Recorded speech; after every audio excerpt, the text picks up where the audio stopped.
गजपति जिला मोहना गोष्ठी स्वास्थ्य केन्द्र में ब्लड बैंक स्थापन करने आज आउ थे ख्रीस्टियन युव समाज पक्षर मुख्यमंत्री जरिए जिलापाल एक दाबीपत्र प्रदान कर मोहना मेडिकल रे ब्लड बैंक नथिबा हेतु गर्भवती महिला और सिकलिन रोगी बहु असुविधार सम्मुखीन होउछन्ति।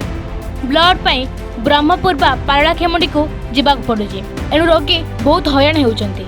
मोहना मेडिकल एही सेवा जगाई देबा पाई जिला प्रशासन बा राज्य सरकार निवेदन करछन्ति।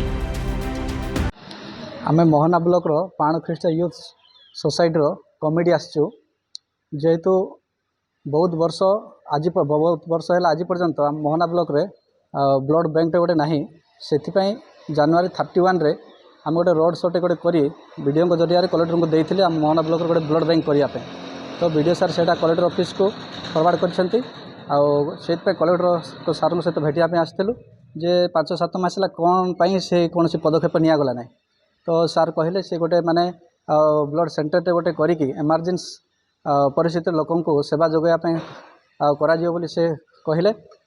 आज आम आम कमिटी थ्रो प्राय प्रत्येक सरपंच मान सम्मत नहीं कलेक्टर को जरिया मुख्यमंत्री को गोटे आप्लिकेसन दिखाई जेहेतु आम मोहना ब्लॉक रे गोटे ब्लड बैंक प्रतिष्ठा करने जद्वारा Udayagiri zone, Chandragiri zone, Mohana zone, Odaba zone समेत समस्त डेलीवरी माँ मैंने सिकलिन पुओ झील मैंने उपकृत हो पारे।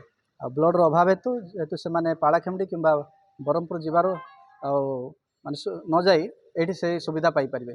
से समस्या को दूर करने आज आम कलेक्टर को द्वारस्थ होइथिलु आ कलेक्टर सहित भेटिथु। कलेक्टर सार जरिए आज मुख्यमंत्री को आप्लिकेसन प्रदान करिछि। गजपति धीरेन्द्र नायक रिपोर्ट एन ओडिशा।